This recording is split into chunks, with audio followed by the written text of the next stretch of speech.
Love जिहादचा अर्थ काय? मला लव्हचा अर्थ माहितीये, मला जिहादचा अर्थ माहितीये, पण लव्ह जिहादचा अर्थ कुठल्याही ऑक्सफर्डच्या डिक्शनरीमध्ये नाही. आणि मी एन रेकॉर्ड सांगते, आणि कुणाकडे असेल तर तुम्ही मला येऊन समजा, मी चर्चेला बसायला मान्य.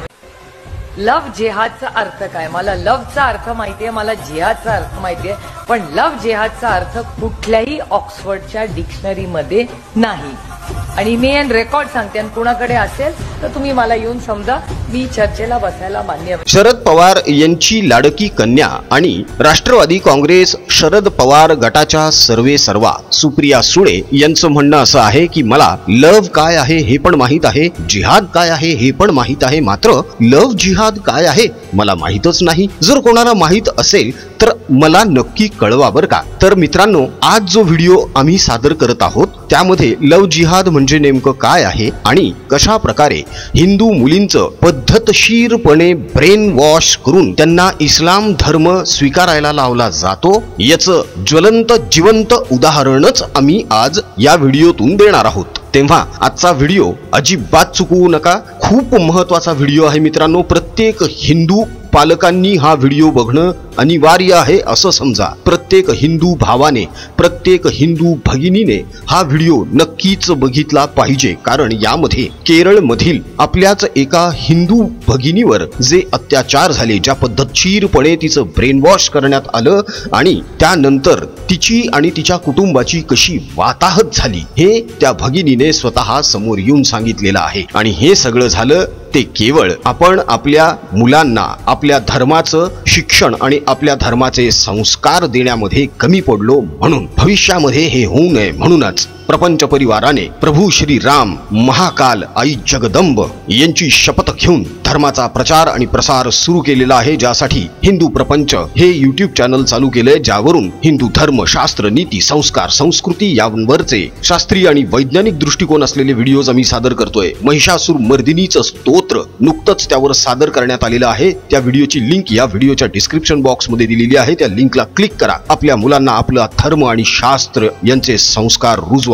पुढच्या पिढीपर्यंत हे नक्कीच पोहोचलं पाहिजे मित्रांनो. सुप्रिया सुळे मुस्लिमांच्या मंचावर जाऊन बुरख्याचं कौतुक करतात, 3 तलाकचं कौतुक करतात. हा सुद्धा ब्रेन वॉश करण्याचा पद्धतशीर प्रकारच आहे मित्रांनो. तेव्हा आजचा हा व्हिडिओ इतका व्हायरल करा की सुप्रिया सुळे यांना पद्धतशीरपणे कळेल की कसं पद्धतशीरपणे हिंदू मुलींचं ब्रेन वॉश केलं जात आहे आणि त्या लव्ह जिहादच्या बळी पडतायत. मित्रांनो, अजून जर महाप्रपंच या युट्यूब चॅनलला तुम्ही सबस्क्राईब केलं नसेल तर लगेच सबस्क्राईब करा. सोबतच बेल आयकॉन सुद्धा प्रेस करा, म्हणजे राजकीय विश्लेषणाचे आणि हिंदू धर्माच्या एकजुटीसाठीचे आमचे सर्व व्हिडिओज तुमच्यापर्यंत सगळ्यात अगोदर पोहोचतील. आता बघूया केरळ मधल्या आपल्या एका हिंदू भगिनीची कशी दयनीय अवस्था झालेली होती, तिचं कसं ब्रेन वॉश करण्यात आलेलं होतं, तिच्या कुटुंबाची कशी वाताहत झाली होती. मात्र हिंदू धर्माच्या संस्कारांमुळे पुन्हा एकदा त्या भगिनीचं आणि त्या कुटुंबाचं आयुष्य सुस्थितीत आलं आणि ते परत एकदा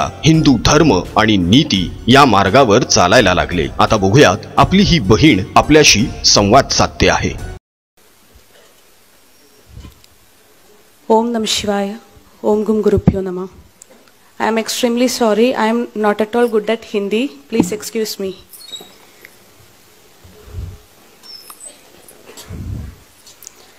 आदरणीय गुरुनाथ, मंच पर उपस्थित सभी मान्यवर और यहाँ उपस्थित सभी देवियों और सज्जनों, आप सभी को मेरा नमस्कार.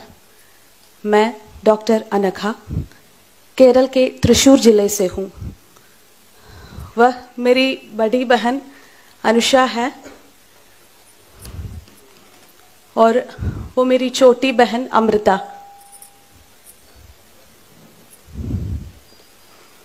आज हम तीनों आचार्य श्रीमन मनोज जी के शिष्य हैं और आर्ष विद्या समाजम के फुल टाइमर्स भी है. मैं आपके सामने उस दर्दनाक अनुभवों को साझा कर रहे हैं जो हमारे परिवार ने 4 साल पहले झेला था. हमारा जन्म बहुत ही ऑर्थोडॉक्स ब्राह्मण फैमिली में हुआ था.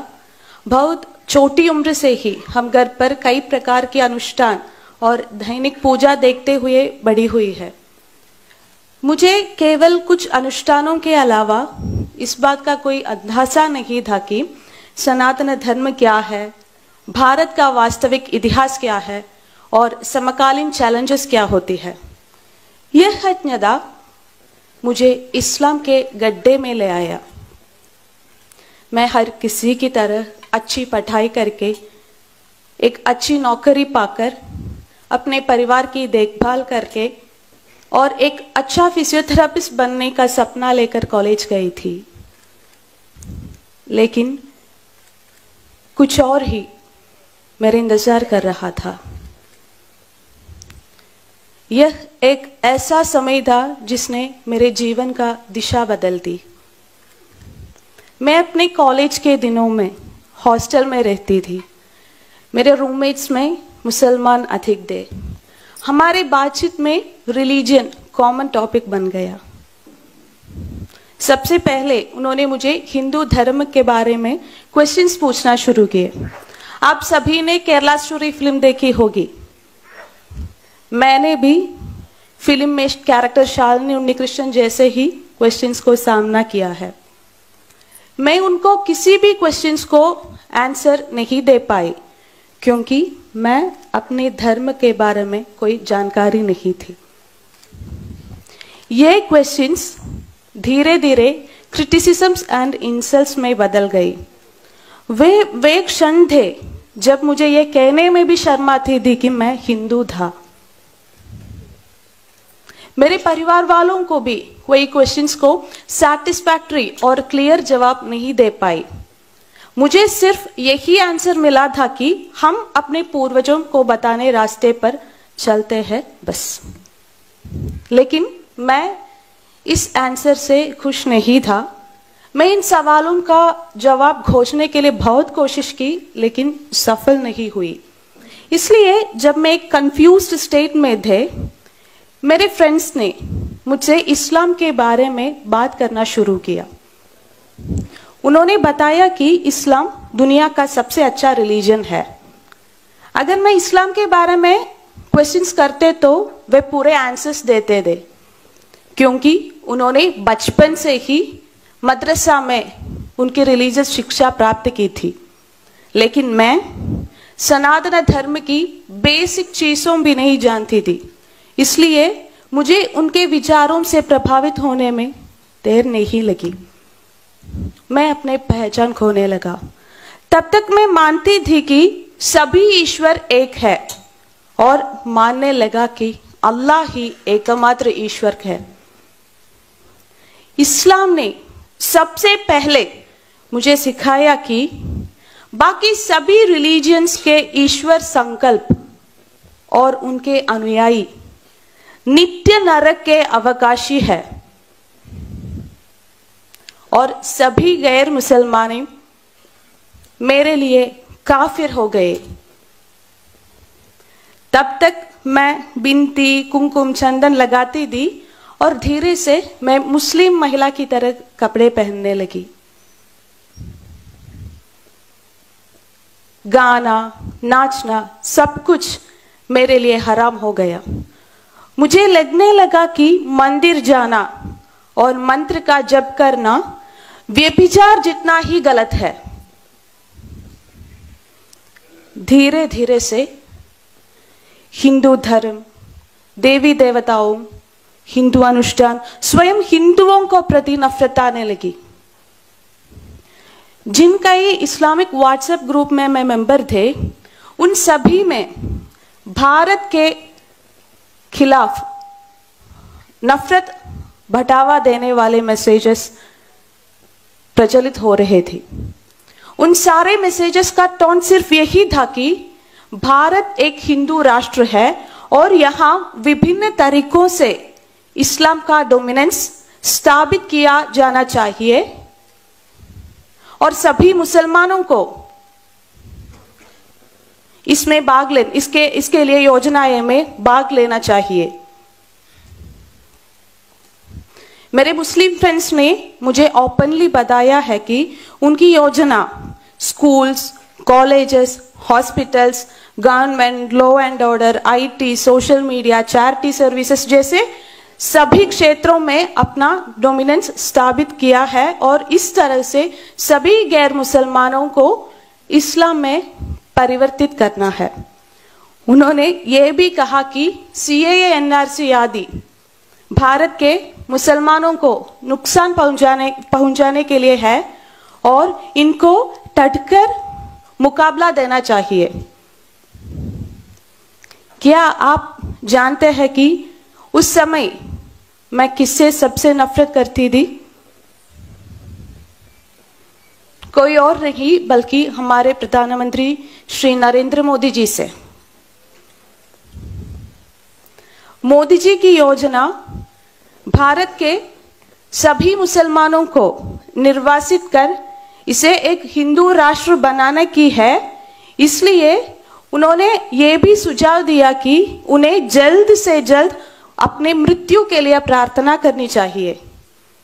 और आपको पता है, मैं नमाज के बाद यही दुआ करती थी। मैं कितनी अधिक उसकी इस्लामिक भाषण सुनती रही, उतनी अधिक मैं भारत विरोधी बनी गई। सच तो यह है कि मैं एक भयानक मानसिक स्थिति में पहुंच गई थी कि अगर जरूरत पड़ने पर भारत के खिलाफ लड़ने से भी नहीं हिचकिचाती।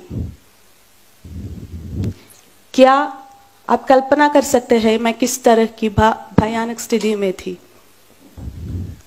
किसी को इस्लाम में लाना इस्लाम में बड़ा पुण्य माना जाता है, इसलिए मैं अपनी पूरी फैमिली को कन्वर्ट करने की कोशिश की।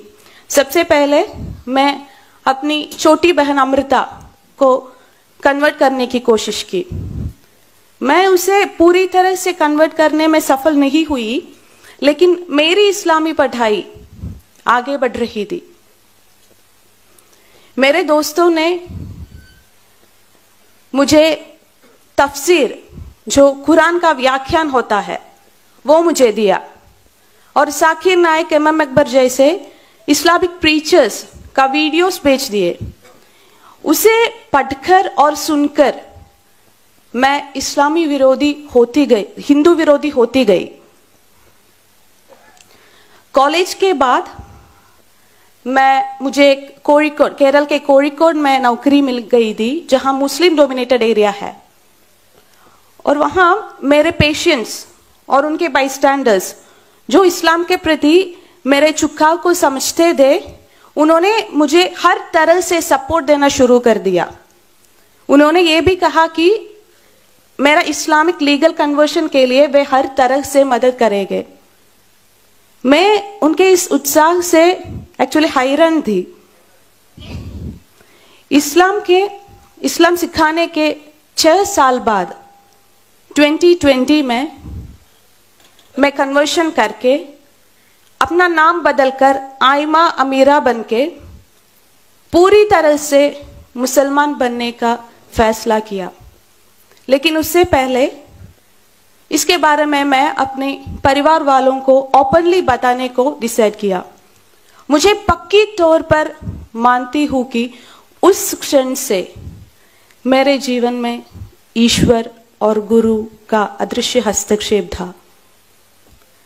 मैं अपने नौकरी से इस्तीफा दे दिया और घर आ गई।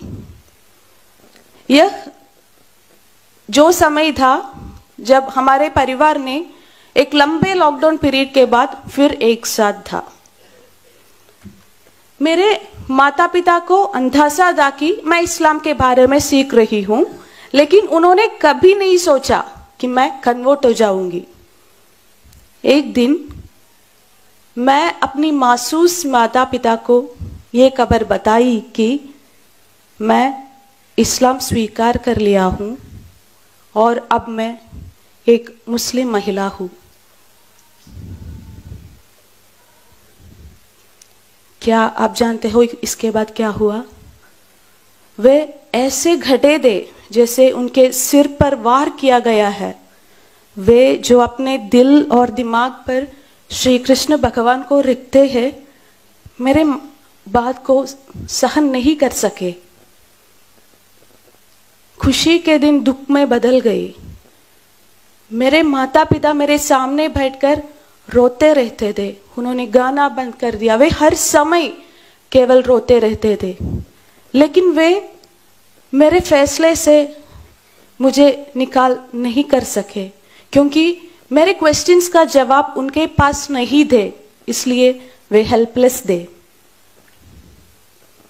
मैं घर पर ही नमाज पढ़ना शुरू किया।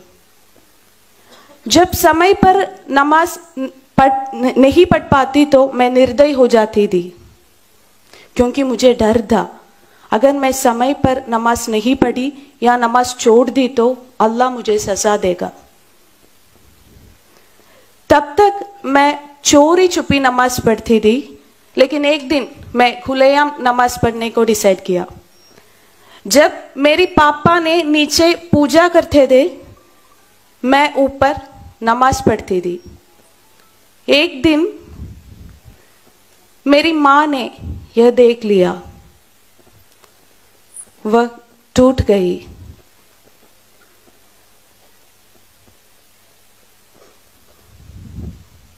उन्होंने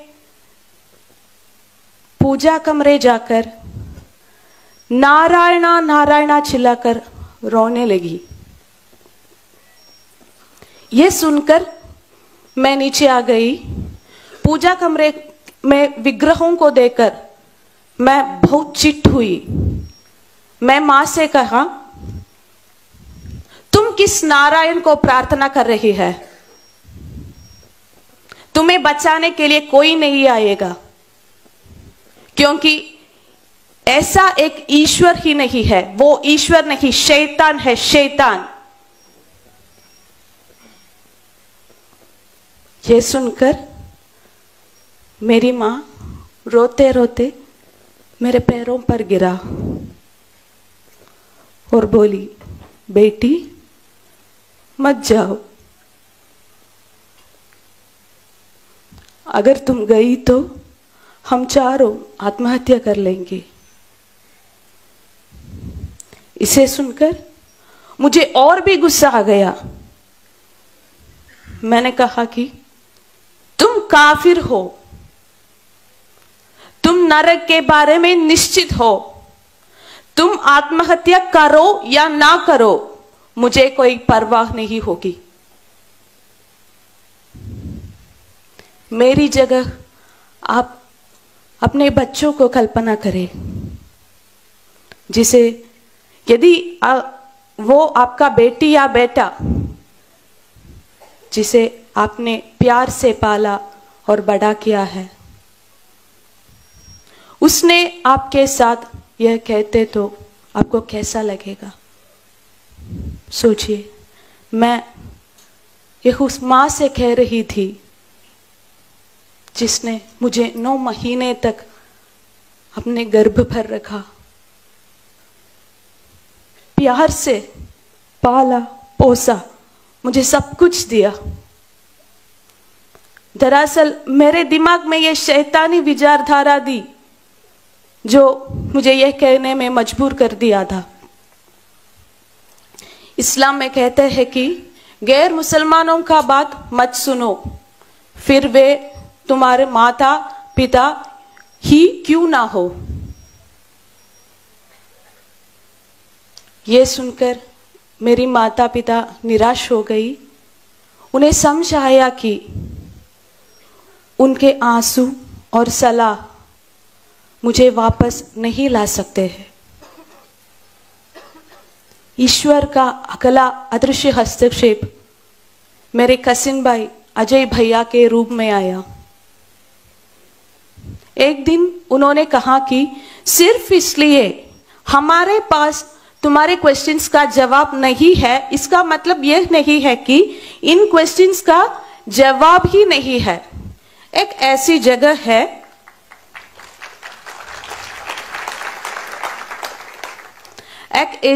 है जहां तुम्हारी सभी क्वेश्चंस का जवाब मिलेंगे। क्या तुम वहां जाने के लिए तैयार हो? मैंने कहा कि मैं कहीं भी जाने के लिए तैयार हूं, क्योंकि मैं इस बात में ओवर कॉन्फिडेंस था कि मैं किससे भी इस्लाम के बारे में समझा सकती हूं। मैं इसके बारे में अपने मुस्लिम फ्रेंड्स को बताया उन्होंने मुझे सख्त निर्देश दिया कि मुझे कहीं नहीं जाना चाहिए, लेकिन मुझे ऐसा लगा कि जैसे कोई मुझे अंदर से बुला रहे हैं, वहां जाओ, वहां जाओ। आज मुझे एहसास है कि यह कोई और नहीं था बल्कि मेरे गुरुनाथ का आवाज था।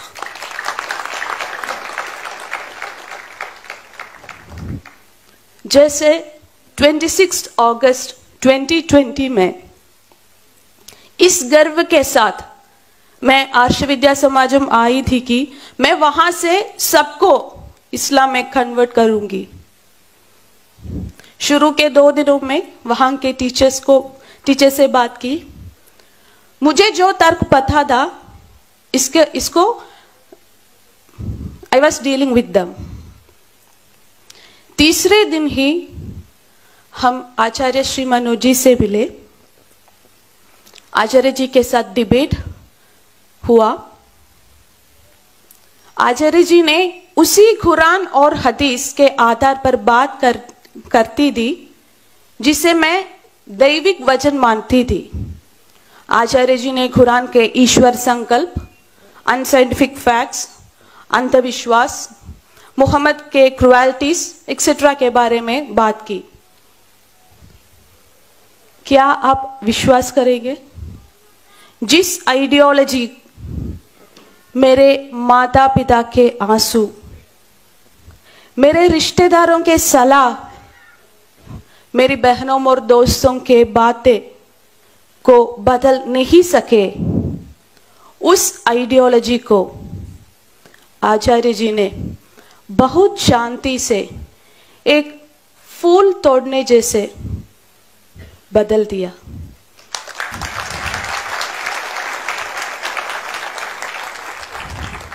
जिस विचारधारा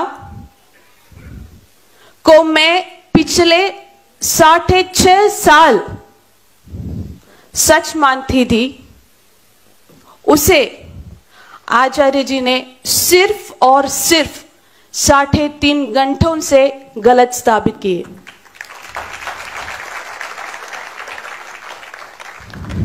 फिर उन्होंने मुझे पूछा कि बेटी, क्या तुम अब भी ये मत को माना जाती है? मैं आचार्य जी के सामने हाथ जोड़े और नम आंखों से कहे, मुझे इस्लाम नहीं चाहिए।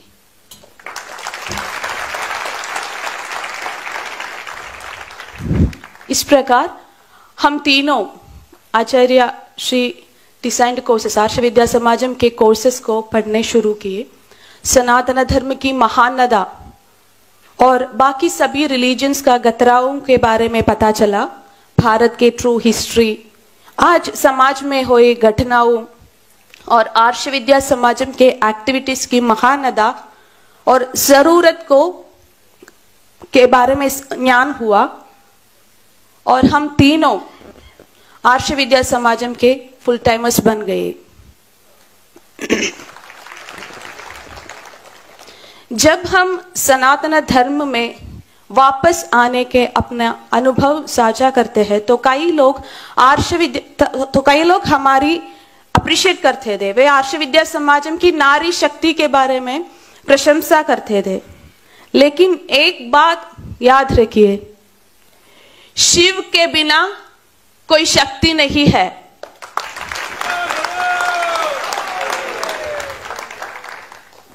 जी, अगर आचार्य श्री मनोज जी नहीं होते तो हम में से कोई भी आज आपके सामने बोल नहीं रहा होता।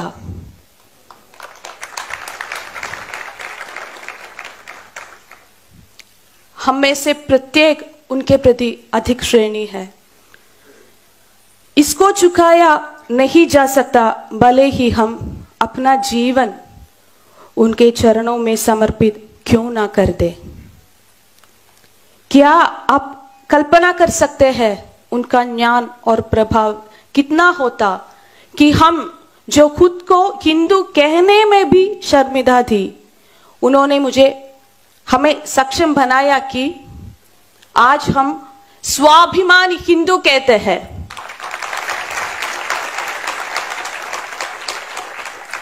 सनातन धर्म को पूरी तरह से नष्ट करने पर आमादा दे उन्होंने हमें सनातन धर्म के ध्वजवाहकों बना दिया।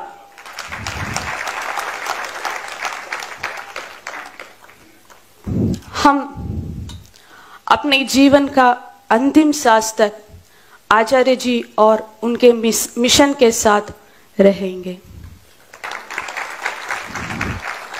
हम में से प्रत्येक आज की पीढ़ी का एक क्रॉस सेक्शन है। यदि आप इस बारे में सावधान नहीं रहेंगे, यदि आप नेसेसरी स्टेप्स नहीं लेंगे, तो यह स्थिति जल्द ही आपके परिवार में भी आ सकती है। क्या हमारे बच्चों किसी रस्सी से लटककर और किसी चाकू से कटकर और किसी के फ्रिज में टुकड़े टुकड़े होकर खत्म होने के लिए है? कभी नहीं ना।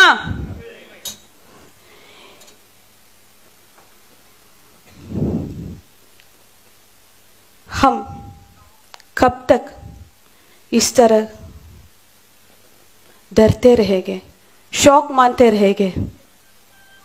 आज समस्या पर नहीं, समाधान पर चर्चा करने की जरूरत है।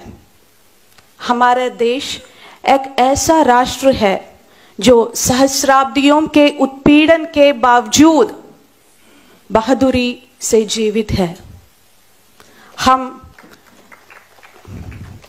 इस संकट से भी पार पालेंगे। सनातन धर्म की दिव्य रोशनी विश्व के कोने कोने तक पहुंचेंगे।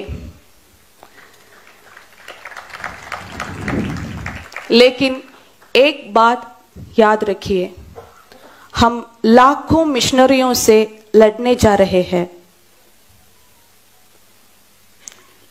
इसलिए हमारा योजनाएं भी उतना ही स्ट्रांग होनी चाहिए। आप चिंता ना करें, आचार्य जी द्वारा प्रतिकल्पित धर्म प्रचारक पद्धति ही इसका समाधान है। इसके लिए हमें पूर्णकालिक कार्यकर्ताओं की जरूरत है। इसमें आप इंटरेस्टेड है तो आगे आना चाहिए। अगर आपको अब इसमें एक्टिवली इन्वॉल्व नहीं कर सकते हैं तो आप इंटरेस्टेड कैंडिडेट्स को रेकमेंड कर सकते हैं, या फिर 1 साल के लिए कम से कम एक धर्म प्रचारक को स्पॉन्सर कर सकते हैं। और ये करने में भी आप सक्षम नहीं है तो कृपया जो लोग के कॉन्टैक्ट्स देकर मदद करें जो स्पॉन्सर कर सकते हैं। यदि आप ऐसा भी नहीं कर सकते हैं तो मेरा आप सभी से अनुरोध है कि कम से कम आर्ष विद्या समाजम के लिए महाराष्ट्र में एक सेंटर खोलने का प्रयास करें।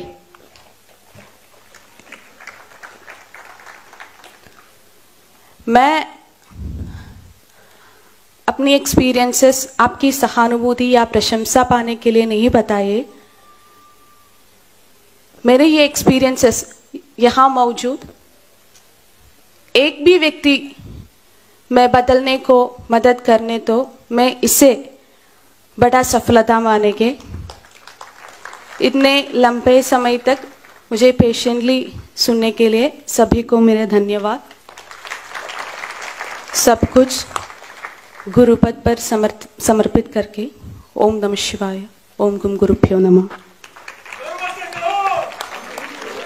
अनेक जण म्हणतात की केरला फाइल्स हा जो सिनेमा बनवण्यात आलेला होता तो एक प्रोपोगेंडा होता। मात्र हा प्रोपोगेंडा अजिबातच नाही मित्रांनो, तर त्यामध्ये सत्य परिस्थिती आणि वस्तुस्थिती मांडण्यात आली होती। आपल्याकडचे लिब्रांडू लोक जे खरोखर गांडू आहेत ते अशा गोष्टींना प्रोपोगेंडा म्हणून ठरवतात। मात्र अल्लाह कसा श्रेष्ठ आहे आणि अल्लाह एकमेव ईश्वर आहे असं सांगत फिरणाऱ्या सुषमा अंधारे सारख्या हिंदू धर्माची टिंगलटवाळी करणाऱ्या बाईला डोक्यावर बसवून मिरवतात। केरला फाईल्स मध्ये लव्ह जिहादला बळी पडलेल्या त्या मुलीचा एक संवाद आहे। तो असा आहे की चूक आमची नाहीये, आम्ही लव्ह जिहादला बळी पडलो, यात आमची चूक नाहीये, तर आई बाबांनो तुमची चूक आहे, कारण तुम्ही आम्हाला आपला धर्म समजवलाच नाही। जेव्हा आमच्या धर्मावर मुस्लिम लोक टीका टिप्पणी करतात, आमचे मुस्लिम मित्र मैत्रिणी टिंगल टवाळी करतात आणि प्रश्न विचारतात, तेव्हा त्या प्रश्नांना उत्तर देण्यासाठी आमच्याकडे पुरेशी माहितीच नसते आणि मग आम्हाला असं वाटायला लागतं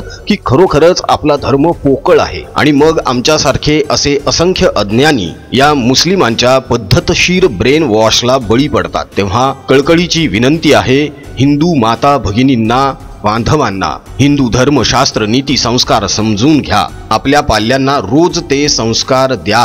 हिंदू धर्माची, आपली देवी देवतांची माहिती त्यांना यथोचितपणे सांगा, म्हणजे त्यांचं कोणीही ब्रेन वॉश करू शकणार नाही। ही काळाची गरज झालेली आहे मित्रांनो। मध्यंतरी आम्ही लांडे जोमात हिंदू कोमात असा एक व्हिडिओ सादर केला होता, ज्यावर एका लांड्याने येऊन एक कमेंट केलेली आहे। ती कमेंट अशी आहे की तुम्हारी बहिनों को घर में ही रखो ना, काय को रस्ते पर घुमा रहे हो। पुढे तो लांड्या असा म्हटला, ज्याने कोणे या व्हिडिओचं टायटल दिलेलं आहे त्याच्या आईला घोडा लावा। मुस्लिम भाइयों जाग जाओ, इन हिंदुओं का अब बहुत हो गया, इनको दिखाना पडेगा। क्या दिखाओगे बे? पण हे लोक असं बोलू शकतात उघड उघड, त्याचं कारण असं आहे आपल्यातले काही जयचंद नतद्रष्ट यांचीच भलावण करत आहेत मतांसाठी, आणि आपले काही बांधव अजूनही झोपेत आहेत। उठा रे उठा, झोपेतून उठा, जागे व्हा। मित्रांनो, आम्ही ती कमेंट कधीच डिलीट करणार नाही, नाहीच तो व्हिडिओ आम्ही डिलीट करणार आहोत। त्या कमेंटला प्रत्युत्तर देताना आम्ही असं बोललेलो आहोत की तुझ्यासारख्यांची लायकी